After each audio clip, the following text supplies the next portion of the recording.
मंत्र मिला। और मंत्र का काम क्या है? का जो काम यंत्र का है। यंत्र क्या करता है? किसी चीज में लगा दीजिए तो उसको उसकी गति पकड़ा देता है, चलने लगता है। तो उसी प्रकार ये मंत्र भी इस जीवन नैया को चलाने लगे। और चलाए ही नहीं महाराज, इतनी रफ्तार में चलाए, इतने प्रेम से चलाए, इतने बिना कष्ट बिना दुख के चलाए कि सीधे तब रुके जब भवतरणी पार कर आए, तब रुके। इसलिए जब भी आपको लगे कि नारायण को बुलाना है, मंत्र का जाप शुरू। प्रभास क्षेत्र में सभी मिले, पूजन हुआ, ध्यान हुआ, अर्चन हुआ, वंदन हुआ, सभी लौट कर आए। प्रभु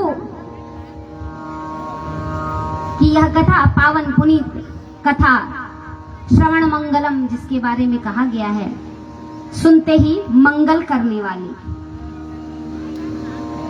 मंगल करना माने अमंगल का हटना,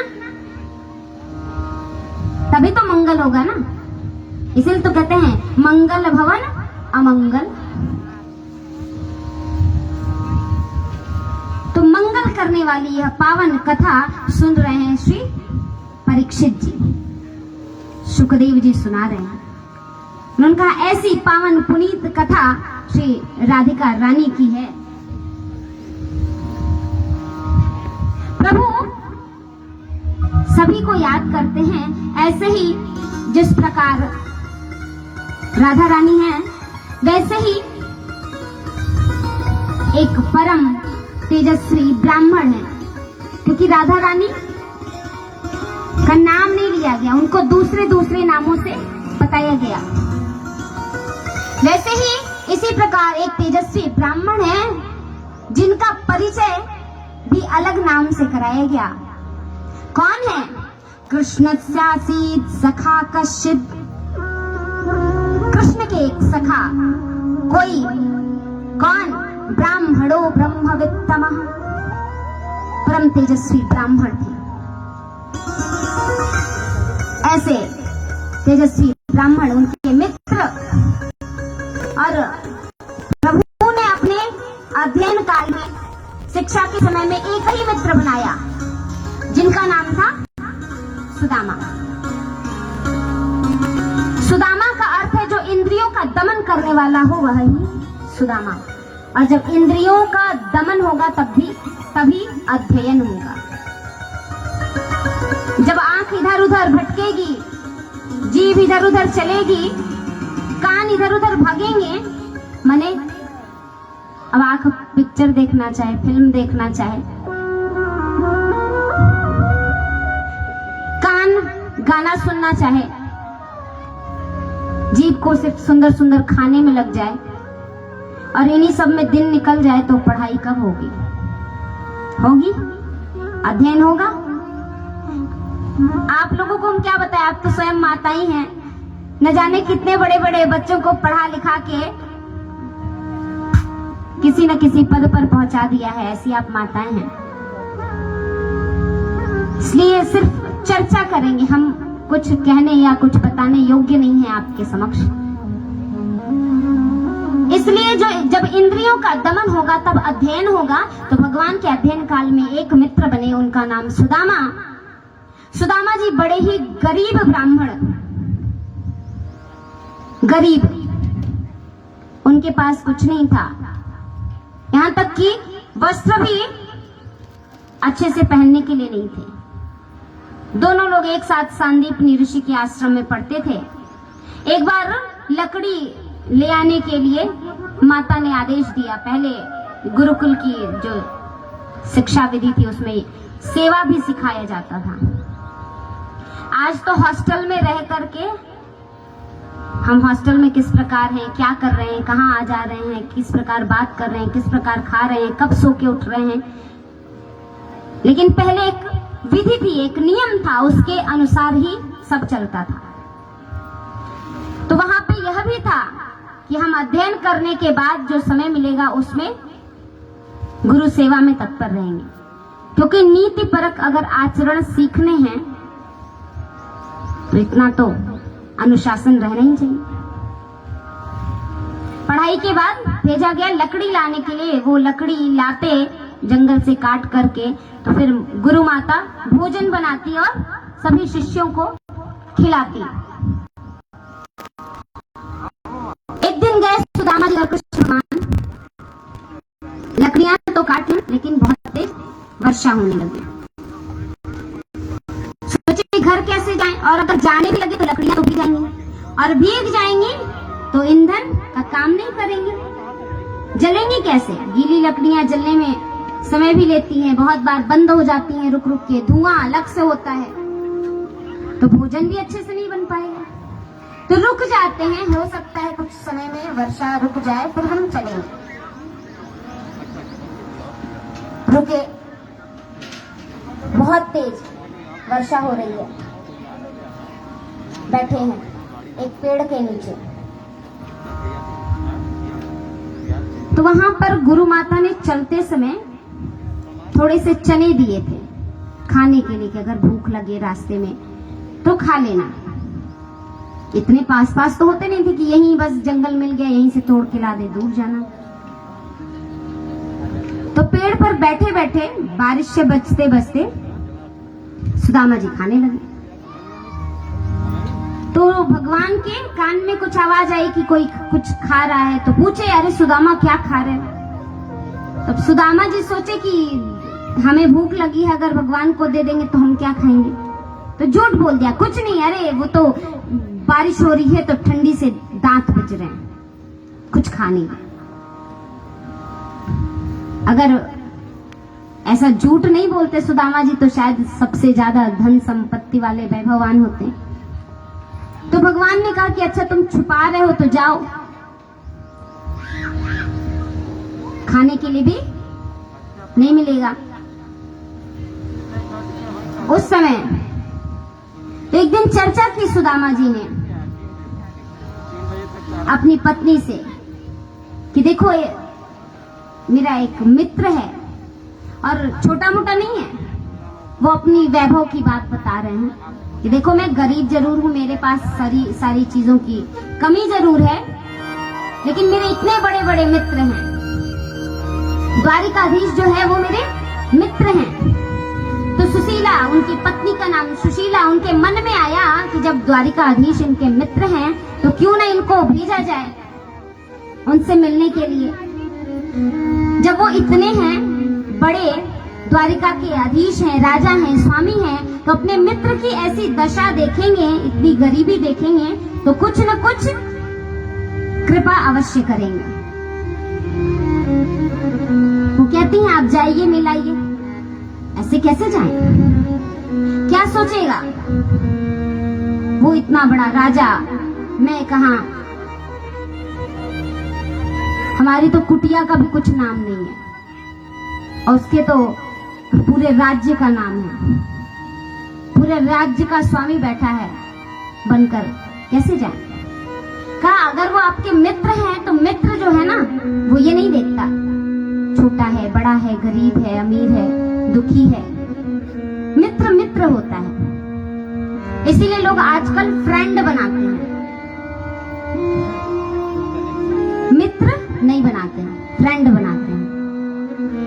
बेस्ट फ्रेंड भी बनाते हैं, वो बेस्ट फ्रेंड का एक दिन भी आता है जिसमें बांधते भी हैं, लेकिन बेस्ट फ्रेंड के बाद भी स्थिति वही रहती है, काम से काम। बहुत कम ऐसे लोग हैं जिनके पास, जिनके जीवन में ऐसे मित्र हों, ऐसे सहयोगी हों। इसलिए मित्र शब्द का प्रयोग नहीं। हम तो इतना तक सुने हैं, पहले समय में माताएं एक सखी बनाती थी, सखी। पता नहीं आप लोग जानते नहीं जानते, हम भी अपने जो भी पहले की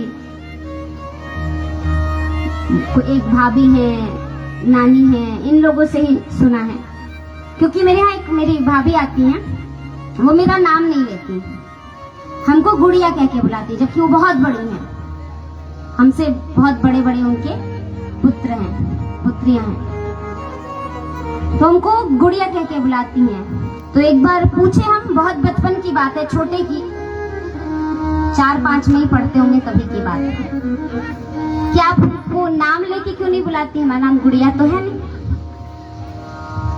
तो बताएं कि मेरी एक सखी है, उसका नाम वही है जो आपका नाम है। पूरा अनुरंजिका नहीं, मेरा नाम अनुरंजिका, पूरा अनुरंजिका नहीं, लेकिन अनु नाम है। इसलिए जब हम सखी बना लेते हैं तो हम फिर उनका नाम नहीं लेते। ये कुछ था उनका, तो हमको पता लगा कि अच्छा, मतलब इतने गहरे दोस्त जिसको हम लोग बेस्ट फ्रेंड बोलते हैं वो भी बन जाते तो नाम नहीं लिया जाता। तो उस समय पता लगा उसका रहस्य। जब हम ये प्रकरण पढ़ रहे थे तब समझ में आया, अच्छा तो मित्र होता है और मित्र ऐसा होता है, उनमें कुछ आपसी एक दूसरे के प्रति प्रतिज्ञाएं भी होती हैं कि हम इस समय काम आएंगे, कभी छोड़ के नहीं जाएंगे, कभी एक दूसरे से कुछ नहीं छुपाएंगे, या जो जो भी चीजें होती हैं। तो ये सारे धर्म जब हो किसी व्यक्ति में तभी वो मित्र बन सकता है या मित्र कहला सकता है।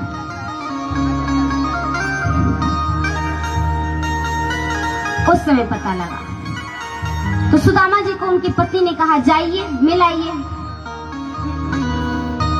कि अगर वो मित्र हैं तो आपको अवश्य पहचानेंगे, बुलाएंगे, आपका स्वागत करेंगे, आपका हाल चाल पूछेंगे।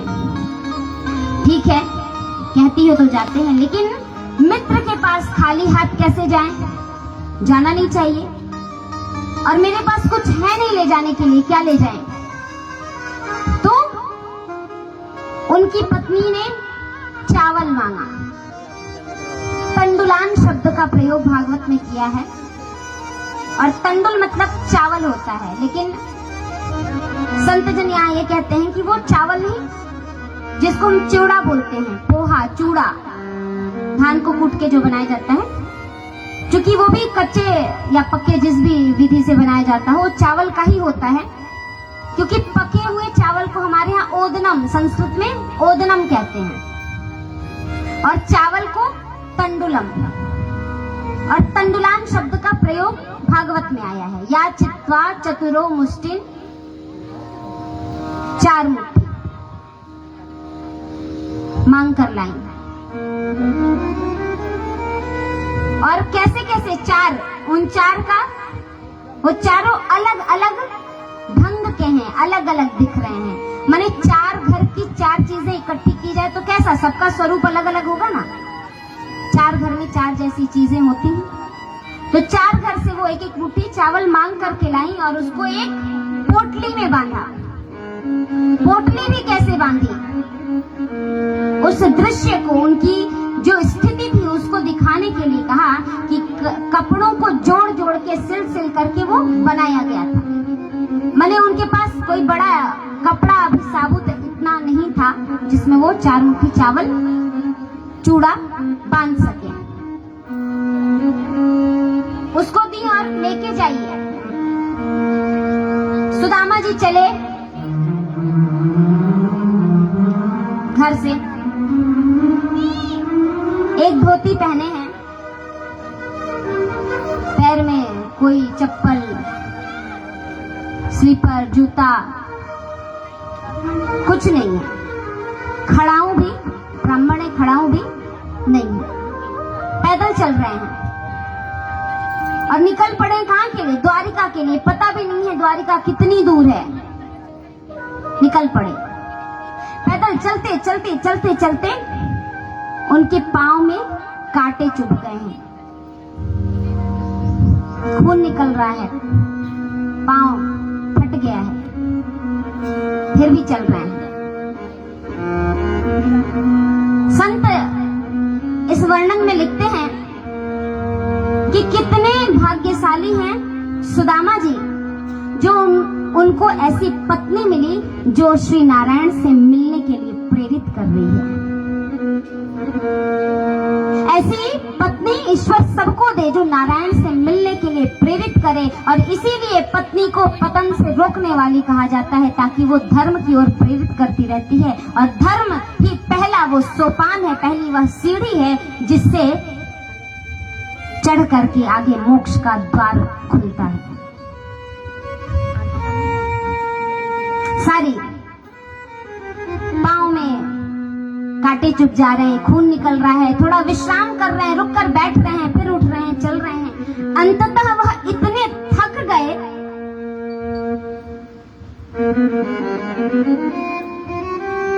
इतने ज्यादा कि अब उनके अंदर चलने की शक्ति नहीं है, सामर्थ्य। तो एक जगह बैठ जाते हैं और कहते हैं कि अरे द्वारिकाधीश कन्हैया, तुझे सब नारायण कहते थे, तूने तो गुरु पुत्र को ला करके जो समुद्र में बह गए थे उनको ला करके वापस किया था। ऐसा शक्तिशाली, ऐसा संपन्न, ऐसी सामर्थ्य वाला तू है, और मैं आज निकला हूं तुझसे मिलने के लिए। मेरे अंदर ये सामर्थ्य नहीं है कि मैं चल पाऊं, और अब अगर तुझे मुझसे मिलना है, तो चाहता है कि मैं मिलूं, तो मैं यही बैठ रहा हूं, तू आ मुझसे मिल, क्योंकि मैं तो नहीं जाने वाला, अब सामर्थ्य नहीं है, अब मैं यही। और ऐसा विचार करके नदी किनारे वो सो गए, अपने हाथ का तकिया लगाकर। संत कहते हैं कि हम जब तक पीछे पीछे भागते रहते हैं, भागते रहते हैं, भागते रहते हैं, तब तक ईश्वर हमसे दूर होते जाते रहते हैं। क्यों? वह देखना चाहते हैं कि आप कितना यत्न कर सकते हैं, और ये भक्ति के कई जो प्रकार हैं उनमें एक है। पीछे पीछे भाग रहे हैं तो परमात्मा पीछे पीछे पीछे पीछे आपको भगाते हैं, आपका परीक्षण करते हैं कि आप कितना जा सकते हैं। लेकिन प्रभु उसको जल्दी सुलभ हो जाते हैं, उसको जल्दी मिल जाते हैं, जो कह देता है कि प्रभु अब तो सारा तुम्हारा सब कुछ समर्पण कर दिया, आना है तो आओ, पाना है तो पाओ, दर्शन देना है तो दो। इस प्रकार की भक्ति की जब स्थिति पहुंच जाती है तो भगवान स्वयं कृपा करते हैं। सुदामा जी बैठ गए, सो गए, और चिंतन करने लगे कि अब बुलाना है तो बुलाओ, क्योंकि तुम्हारी जो ये नगरी है ना बड़ी दूर है, हमसे आना अब नहीं हो रहा। इतनी दूर जाकर के बैठे हो, चलते चलते मेरे पांव थक गए हैं, कैसे आऊं? रास्ता भी नहीं पता है। अभी तक तो मन में विश्वास था, प्रयत्न कर रहा था कि चला आऊं खोज करके, लेकिन अब तुम्हारी नगरी दूर हो गई है, अब तुम्हारा मिलने का मन हो, तुम चाहते हो कि तुम्हारा ये भक्त तुम्हारे पास आए, तो मुझे बुलाओ, मुझे अपने तक पहुंचाओ। कह रहे हैं सुदामा जी, चिंतन कर रहे हैं। आइए हम भी उस चिंतन के साथ जुड़ते हैं, क्योंकि यह वह मार्ग है जिसपे जाना तो सबको है, लेकिन वास्तव में मार्ग किसी को पता नहीं है, किसी को नहीं पता है, और जाना सबको है।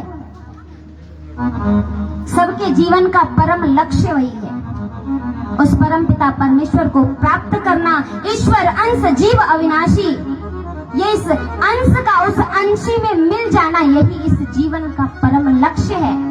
और इसी लक्ष्य को हम भूले बैठे हैं, इसी में हम भटक रहे हैं, और भटकते भटकते ये स्थिति हो गई है कि थक कर बैठ गए हैं। तो कम से कम शास्त्र कह रहा है कि चिंतन करो, कहो कि प्रभु हमें अपने तक आप पहुंचाइए, बुलाइए, आइए।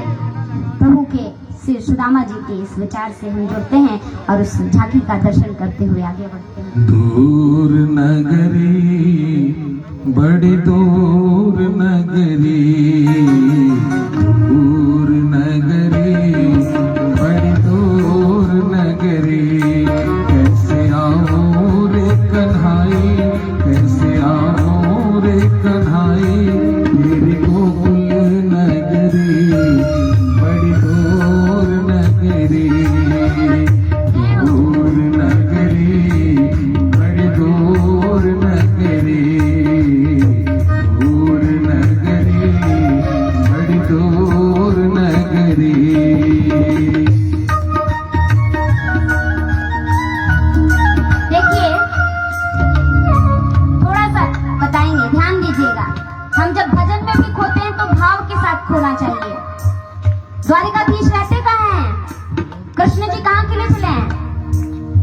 कहाँ के लिए?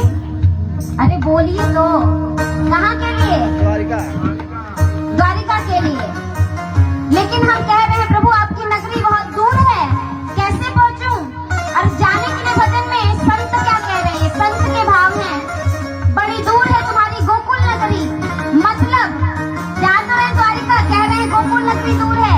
मतलब समझिए, कहा हम इस शरीर रूपी संसार में फंसे हुए हैं और ये आत्मा रूपी जो आत्मा गोकुल है। क्यों? क्योंकि जो गो का कुल है, गो माने इंद्रियां, इंद्रियों का जो समूह है, इंद्रियां जहाँ विस्तार पाती हैं, जहाँ रहती हैं, वही स्थान गोकुल है। और हमें पहुंचना कहाँ है? इस आत्मा में। किसके लिए? उस परमात्मा के लिए। आइए प्रेम से इस भाव का दर्शन करते हैं।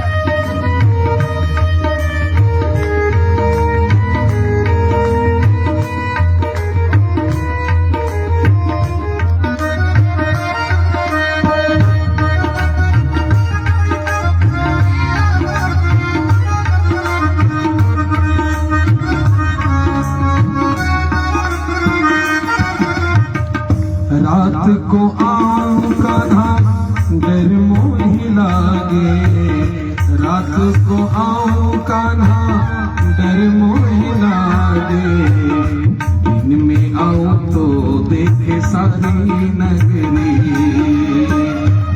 दिन में आऊं तो देखे सारी नगरी, दूर नगरी बड़ी दूर नगरी, दूर नगरी बड़ी दूर नगरी, कैसे आऊं रे कन्हाई, कैसे आऊं रे कन्हाई, तेरी गोकुल नगरी बड़ी दूर नगरी,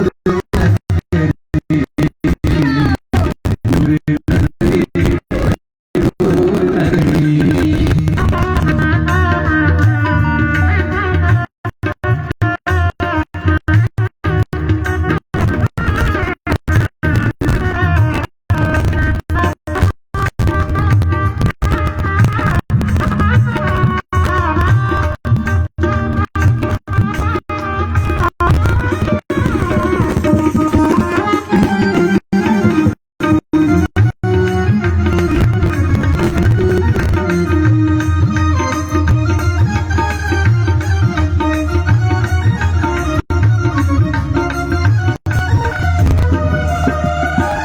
सखी संग आऊं कान्हा शर्म मोहि लागे,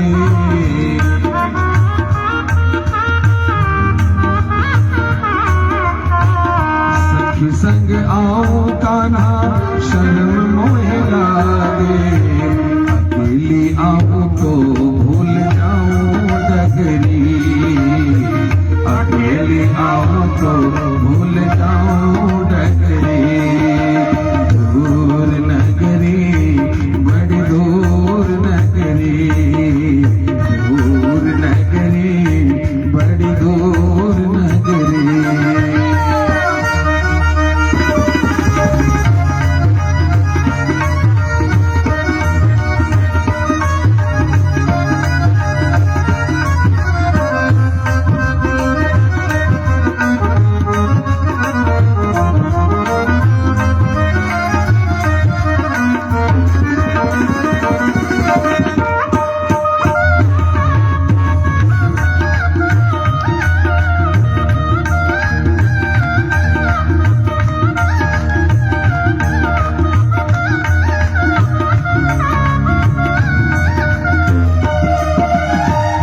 तेरी नगरी में लाला चोर बसत है, तेरी नगरी में लाला चोर बसत है, तेरी नगरी में लाला चोर बसत है, लूट लेवे मोरी नगर दुलरी, लूट लेवे मोरी नगर दुलरी, हर दूर नगरी बड़ी दूर नगरी, कैसे आऊं रे कन्हाई, कैसे आऊं रे कन्हाई, तेरी द्वारिका नगरी, तेरी द्वारिका नगरी, दूर नगरी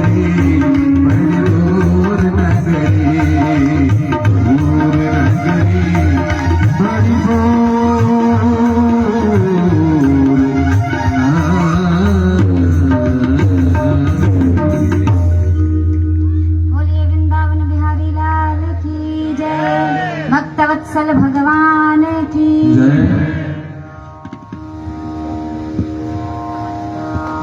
रात में आ नहीं सकते, डर लगता है, दिन में जाएंगे तो सब लोग देखेगा, यही विचार हम भी करते हैं।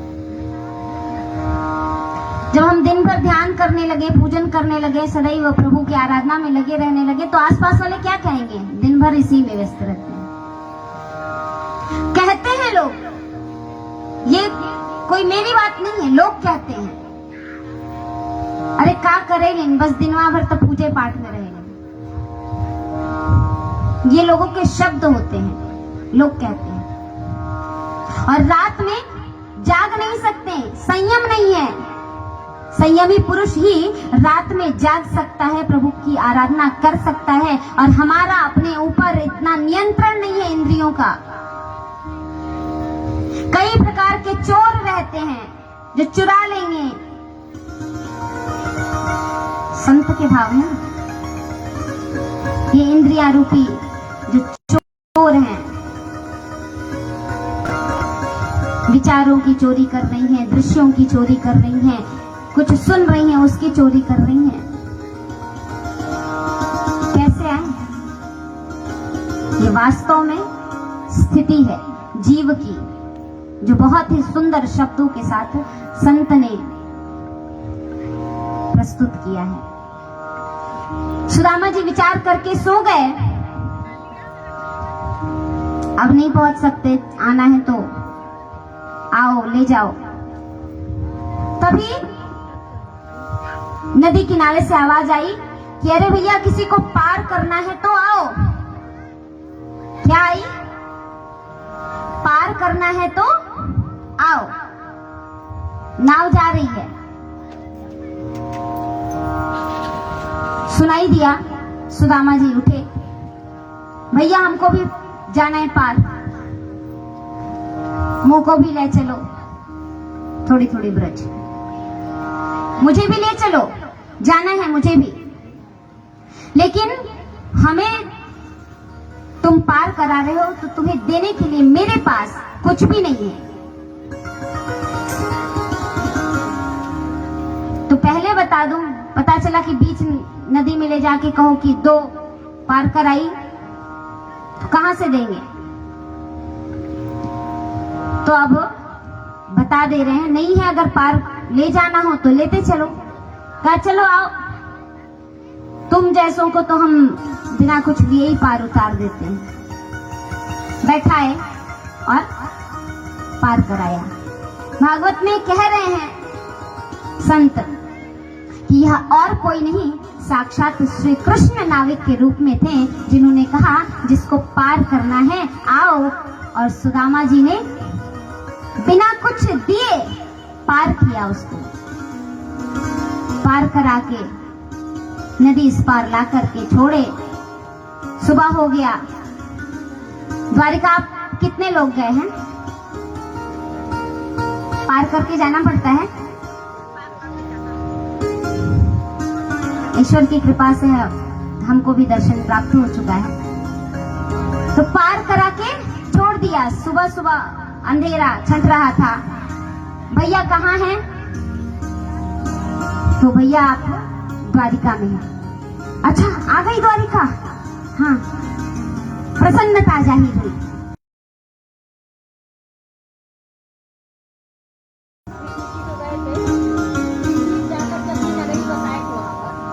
वो तो बताए थे, लेकिन द्वारिका का अर्थ क्या है ये हम बताए थे।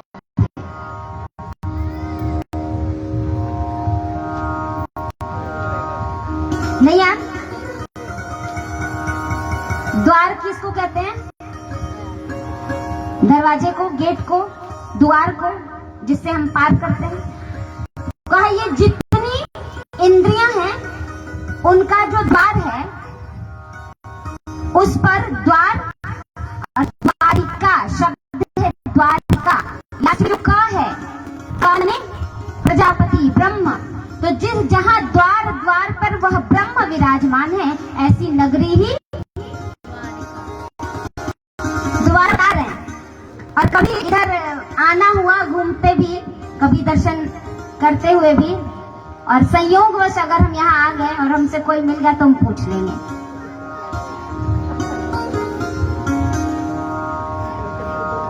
तो आप याद रखिएगा,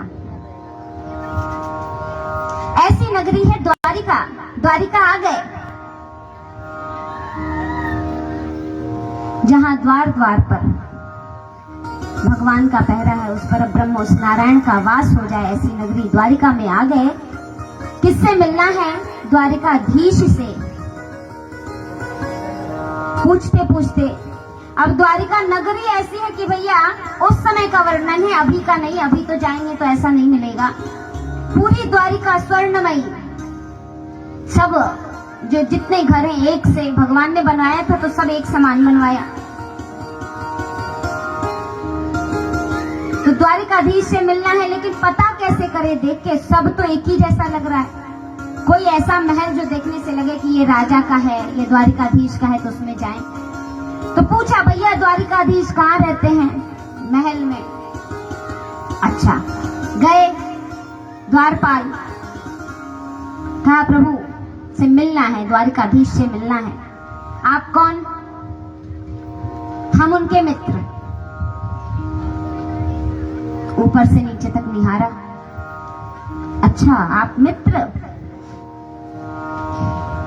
यहाँ पर बहुत लोग एक भजन प्रयोग करते हैं, एक भजन प्रयोग करते हैं, वो है अरे द्वारपालो कन्हैया से कह दो।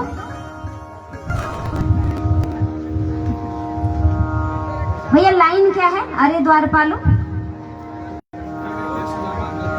मिलने रामा गरीब आ गया है, ऐसा भजन प्राय जगह। देखिए ये शास्त्र है, और शास्त्र में सुदामा जी जो जितेंद्रिय हैं, ब्राह्मणों ब्रह्मवित्तमः प्रयोग किया गया उनके लिए। ऐसे व्यक्ति पहुंच करके ये नहीं कहेंगे कि जाओ कहो सुदामा आ गया है और हम उनके मित्र हैं, मिलने सुदामा गरीब आ गया। वो कहते हैं सिर्फ मैं उनका मित्र हूं, जाकर के कहो द्वारिकाधीश से। भागवत शास्त्र में वर्णन है कि ऐसा सुनते ही जो उनके पार्षद हैं, उनके द्वारपाल हैं, वो भगवान के द्वारपाल हैं। और भगवान का द्वारपाल भी कोई छोटा मोटा व्यक्ति नहीं है। अब जैसे प्रधानमंत्री के सुरक्षा कर्मी जो हैं, उनको भी हम बहुत बड़ा समझते हैं ना, समझते हैं कि नहीं? उनका एक रुतबा होता है। अरे भैया ही कमवा रहा, रहते रहते तो इतनी सेटिंग बनी जाती है कि वो किसी न किसी से कोई काम कह दे तो हो ही जाए। तो वो तो भगवान के द्वारपाल हैं। भगवान जितना बड़ा भगवान, जैसा उसका स्वभाव, उसके रहने वाले, उनके पास रहने वाले भी तो वैसे ही हो जाएंगे। द्वारपाल देखते ही समझ गए कि ये व्यक्ति जो है, जो सुदामा है, वो वास्तव में सत्य कह रहा है। चरणों में गिरा, वंदन किया। वो ये नहीं कहे कि अरे शरीर पे कपड़ा नहीं है, धोती भी फटी पहनी है, ये मित्र कहां से हो सकता है? ऐसा कुछ वर्णन भागवत में नहीं है, कोई भी ऐसा वर्णन। उन्होंने अभी तो चरणों में गिरकर वंदन किया है कि आप जैसे ही लोग हमारे कन्हैया के मित्र हो सकते हैं, ठहरिए, हम जा करके द्वारिकाधीश को कहते हैं। अंदर गए और कहा कि महाराज आपके मित्र आए हुए हैं।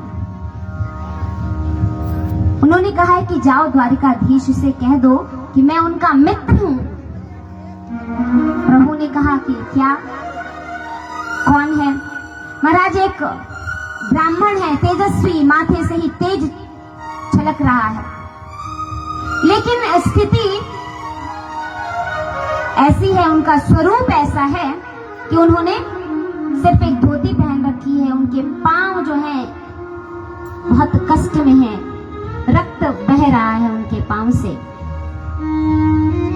और ऐसे स्वरूप वाले जो है, क्योंकि भगवान के वैभव का वर्णन तो हर जगह होता है कि भगवान का ऐसा मुकुट है, भगवान के ऐसे बाल हैं, भगवान के ऐसे सुंदर कपोल हैं, ऐसी सुंदर थोड़ी है, ऐसे सुंदर अंगुलियां हैं, उनके नख ऐसे हैं, ऐसा इसका वर्णन हर जगह हर शास्त्र में है। यहाँ श्री सुखदेव जी सुदामा जी का वर्णन कर रहे हैं। ऐसे स्वरूप वाले हैं श्री सुदामा जी, पहुंचे हैं और बता रहे हैं कि मेरा नाम सुदामा है।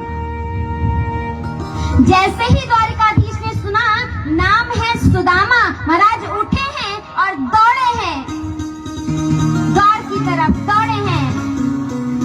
ध्यान भी नहीं है उस समय दौड़ने में कि मैं द्वारिकाधीश उठकर दौड़े जा रहा हूँ। वो चाहते तो द्वारपाल से कहकर अंदर बुलाते, लेकिन स्वयं दौड़े हैं। स्वयं दौड़ने में उनका अंग वस्त्र कहाँ गिर रहा है उनको इसका भी भान नहीं है। दौड़ कर जा करके द्वार पर सुदामा को गले लगाया है, अंक में भरा है महाराज, और देख करके रुदन प्रारंभ हुआ है। हाथ पकड़ के लाए हैं भगवान श्री कृष्ण और ला करके उनको अपने सिंहासन पर, द्वारिकाधीश के सिंहासन पर बैठाए हैं। ऐसे जो है वो है सुदामा, उनको ला करके बिठाते हैं अपने राजगद्दी पर, राज सिंहासन पर, स्वयं चरणों में बैठे हैं। देखी सुदामा की दीन दशा, करुणा करके करुणा निधि रोए। भगवान की छवि उस समय दृश्य क्या है इसका वर्णन कर रहे हैं। देखी सुदामा की दीन दशा, करुणा करके करुणा निधि रोए।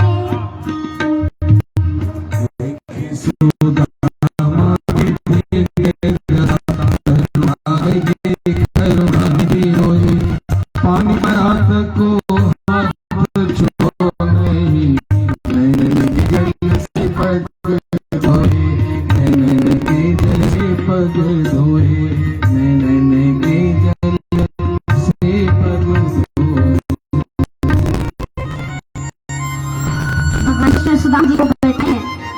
हमारे यहाँ परंपरा है जब कोई आता है तो चरण धुला जाता है। आज सब जगह नहीं होता लेकिन है, ये परंपरा है। घर में कोई बड़ा, कोई श्रेष्ठ, कोई गुरुजन आए तो चरण धुला जाता है उनका। आज भी हमारे घर में हमारी बुआ, हमारे फूफा जी, हमारे पिताजी के गुरुजी, ऐसा कोई भी आता है तो चरण धुला जाता है। यहाँ वहीं से देखे हैं और पता है कि ऐसी परंपरा है। भगवान श्री कृष्ण भी वही कर रहे हैं। श्रेष्ठ ब्राह्मण आए हैं उनके द्वार पर और कहा है रुक्मिणी जी से कि जाओ जल लाओ, लेकिन उतना भी धैर्य भगवान रख करके अपने भाव को रोक नहीं पाए हैं। उनकी दशा को देखकर, उनके चरण के दृश्य को देखकर देखा है कि रक्त बह रहे हैं, पांव में कांटे लगे हुए हैं। भगवान स्वयं अपने मुख से कांटे निकाल रहे हैं, इतना भी नहीं रुक पा रहे हैं और करुणा करके करुणा निधि रोए। भगवान रो रहे हैं और उन नेत्र के जो आंसू हैं उन्हीं से श्री सुदामा जी के चरण धुल रहे हैं। ऐसा वर्णन संत करते हैं और यह वर्णन ही जहाँ हमको प्राप्त होता है। ऐसा ही महाराज श्रीमद् भागवत है, यही शास्त्र है। ब्राह्मण श्रेष्ठ को बैठा करके चरण धुल रहे हैं, स्नान कराया है, भोजन कराया है, हाल चाल पूछ रहे हैं। सभी पटरानियों को, रानियों को आदेश दिया है कि हमारे घर आज श्रेष्ठ ब्राह्मण आए हैं, सबका कर्तव्य है उनसे आशीर्वाद लो। सभी रानियां लाइन लगा करके आशीर्वाद ले रही हैं, सभी ने चरण स्पर्श किया है। सुदामा जी कह रहे हैं, अरे लाला, अरे कन्हैया, अरे मेरा मित्र, इतनी सारी रानियां हैं तेरी, मैं तो आशीर्वाद देते ही देते थक जाऊंगा। भगवान कहते हैं नहीं, आप ब्राह्मण श्रेष्ठ हैं, आपका कर्तव्य है आशीर्वाद देना। आप सबको आशीर्वाद दीजिए और आपको तकलीफ ना हो, इसलिए सबकी ओर से प्रभु स्वयं चरण स्पर्श करके वंदन कर रहे हैं। मैं सबका मालिक, सबका स्वामी, अगर मैं चरण छू लिया तो मेरे सब प्रतिनिधि कहे जाएंगे। सबकी तरफ से चरण वंदन करके आशीर्वाद लिया है, हाल चाल पूछ रहे हैं, कैसा है परिवार, शादी की नहीं की, बच्चे हैं नहीं हैं, पूछ रहे हैं। और सुदामा जी अब बताए क्या, कह रहे हैं कि कन्हैया मुझसे ज्यादा सुखी संसार में कोई नहीं है। शब्द देखिए, मुझसे ज्यादा सुखी, जिसके पास इतनी कमी हो वो बोल रहा है कि मुझसे ज्यादा सुखी संसार में कोई नहीं है। वास्तव में हम भी यही अनुभव करने लग जाएं तो जीवन धन्य हो जाए। कितना भी है लेकिन हमको लगता है कि हम सुखी नहीं हैं। क्यों? क्योंकि हम सदैव ऊपर देखते हैं। नीचे देखिए, जब अपने से नीचे वालों को देखेंगे तो आपको लगेगा कि हम बहुत सुखी हैं। ईश्वर ने हमें सब कुछ दिया है, हम खा ले रहे हैं। कुछ ऐसे भी हैं जो रोज भूखे पेट सोते हैं, नहीं मिलता। हमारे तन पर वस्त्र हैं, उनको वस्त्र नहीं मिलता। कुछ नहीं मिल पा रहा, ऐसे बहुत से लोग हैं। तो जब हम सदैव नीचे देखेंगे ना, कहते हैं कि जब चलते समय व्यक्ति को दृष्टि नीचे करके चलनी चाहिए। जो ऊपर करके चलता है सदैव उसी के पांव में ठोकर लगती है, उसी को चोट लगती है, वही गिरता है। इसलिए नीचे देखकर चलो तो सदैव सुखी रहोगे, चोटों से बचे रहोगे, ठोकरों से बचे रहोगे। सुदामा जी सबसे सुखी हैं। कहा शादी तो किया है, पत्नी का नाम है सुशीला, तो भाभी ने मेरे लिए क्या भेजा है। अब सुदामा जी को संकोच हो रहा है, इतना बड़ा द्वारिका का स्वामी अधीश, उसको मैं क्या दूं। तो छुपाए हैं, दिया नहीं है कन्हैया को। कन्हैया ने कहा कि जैसे उस समय चना छुपाया था, अगर आज भी छुपाए रह गए तो तुम्हारी स्थिति वैसी ही रह जाएगी। आज मैं छुपाने नहीं दूंगा। और सुदामा जी के हाथ बगल में छुपा रखा था, उसको खींच लिया है भगवान ने। और खींच करके उस पोटली को देखते ही भगवान के नेत्रों में आंसू आ गए हैं और भगवान ने उनको खोला है और निकाल करके प्रथम मुट्ठी ग्रहण किया है। जैसे ही डाला और मुख में जाते ही भगवान ने अंतर मन में संकल्प लिया कि हे देवगण, हे नारायण, हे मेरे इष्ट, मैं आज से यह सारा वैभव सुदामा को दे रहा हूं। दूसरी मुट्ठी उठा के डाली, कहा जो सभी साधु संतों को आनंद प्राप्त होता है मन में, जो वैभव देवगण को प्राप्त होता है, वह मैं सुदामा को दे रहा हूं। तीसरी मुट्ठी उठाए कि रुक्मिणी जी आकर हाथ पकड़ ली, स्वामी बस सब कुछ तो दे दिया, सारा द्वारिका का वैभव दे दिया, देवलोक का वैभव दे दिया, अब क्या हमें भी दे दोगे? अब हम ही तो बचे हैं तुम्हारी।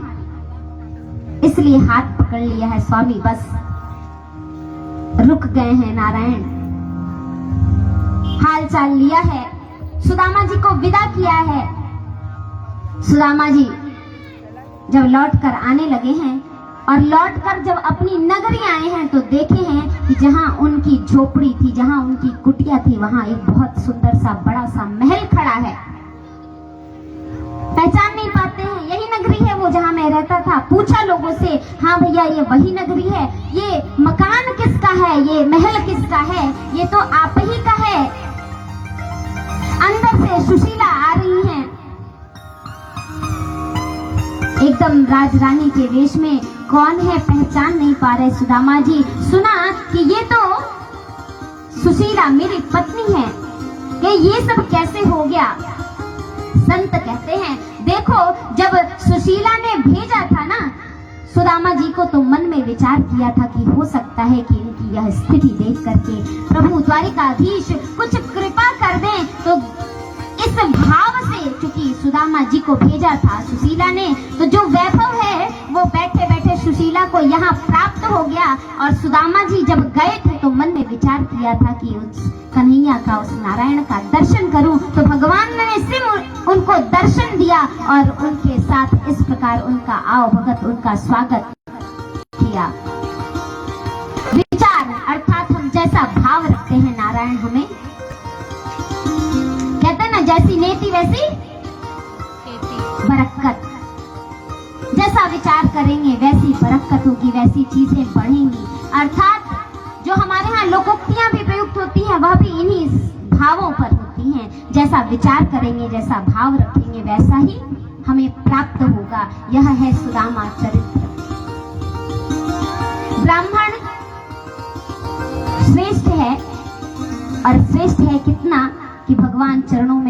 उसका चरण वंदन कर रहे हैं। यह है सुदामा चरित्र।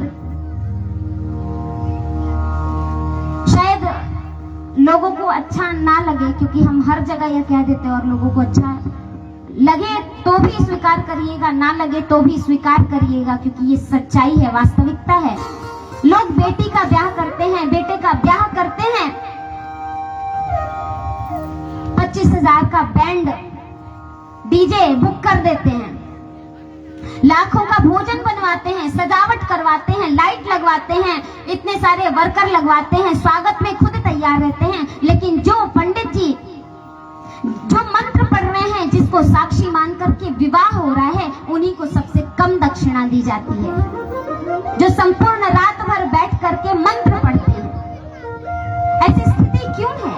विचार करिए, सोचिए, इन्हीं बदलावों की तो जरूरत है।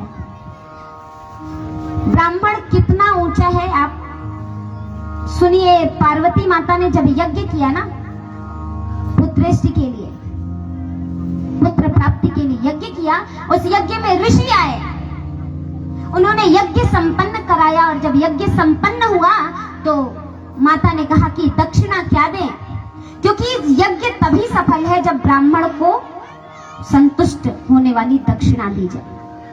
अगर हम उनका काटते हैं, उनको पर्याप्त नहीं देते हैं, तो कार्य तो हुआ, लेकिन वो कितना सुखद होगा, कितना आपको तृप्ति देने वाला होगा, कितना आपका जीवन अच्छा बनेगा, इसकी कल्पना नहीं कर सकते।